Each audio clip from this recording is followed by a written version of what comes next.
নমস্কার বন্ধুরা, welcome to আরকে sports. আশা করি তোমরা সবাই সুস্থ ও ভালো আছো। তো এই ভিডিওতে দুটি আপডেট শেয়ার করতে চলেছি, তাই একটু স্কিপ না করে ভিডিওটা শেষ অবধি দেখতে থাকো এবং এই চ্যানেলে প্রথমবার এসে থাকলে চ্যানেলটিকে তোমরা সাবস্ক্রাইব অবশ্যই করে রেখো।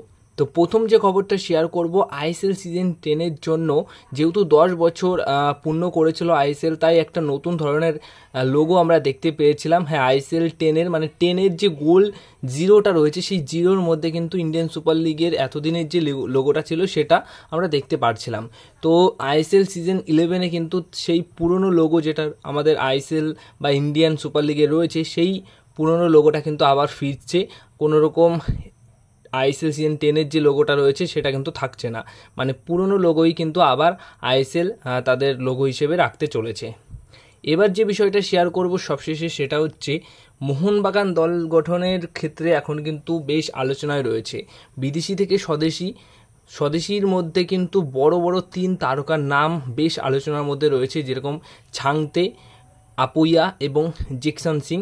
তো এই 3 প্লেয়ারকে নিয়ে বেশ আলোচনা চলছে এবং সূত্র অনুযায়ী, সোর্স অনুযায়ী যেটুকু খবর রয়েছে যে 5 বছরের চুক্তিতে আনা হচ্ছে এবং এমন সেই ফুটবলার যে আসলে দলের ভারসাম্যটা খুব ভালো থাকবে, দলের একদম ব্যালেন্স ঠিকঠাক থাকবে।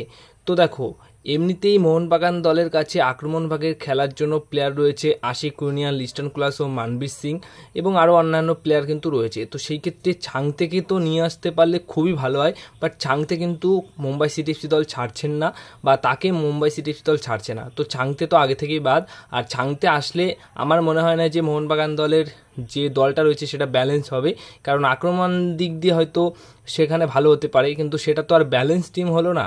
সেটা এই একটা বিষয় রয়েছে ছাংতেকে নিয়ে। এবার বিষয়টা হচ্ছে, যদি আপুইয়া এবং জ্যাকসন সিং এই 2 ফুটবলারের মধ্যে কোনো এক ফুটবলার আসে, তাহলেই কিন্তু টিমটা ব্যালেন্সড হবে।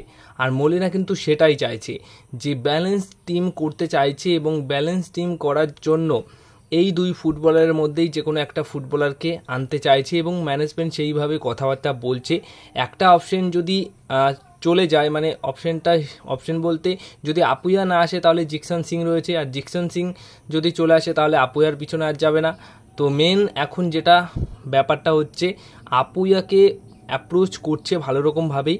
যদি আপুইয়া রাজি হয়ে যায় তাহলে জ্যাকসন সিংয়ের পিছনে আর ছুটবে না, আর যদি না রাজি হয় তাহলে কিন্তু জ্যাকসন সিংকেই মোটামুটি তারা অল আউট যাবে এবং সই করিয়ে নেবে। আর বর্তমান সময়ে দাঁড়িয়ে যা খবর, আপুইয়ার থেকে বেশি জ্যাকসন সিংয়ের আসার সম্ভাবনাটাই বেশি রয়েছে। এমনও হতে পারে মুম্বাই সিটি এফসি দল আপুইয়া নাও ছাড়তে পারে। তো তারা তো অনেক লোভনীয় অফার, লোভনীয় প্রস্তাব দিয়ে রাখে, লোভনীয় শর্ত দিয়ে রাখে। তো সেই শর্তে আপুইয়া মুম্বাই সিটি এফসি দলেই থেকে যেতে পারে। তো সবচেয়ে ভালো হবে যে আপুইয়া আসলে তো সেটা অনেক ভালো হবে, বাট সবথেকে ভালো হবে ব্যালেন্স টিম করার জন্য যে জ্যাকসন সিংকে মোহনবাগান দল যদি সই করিয়ে নেয়।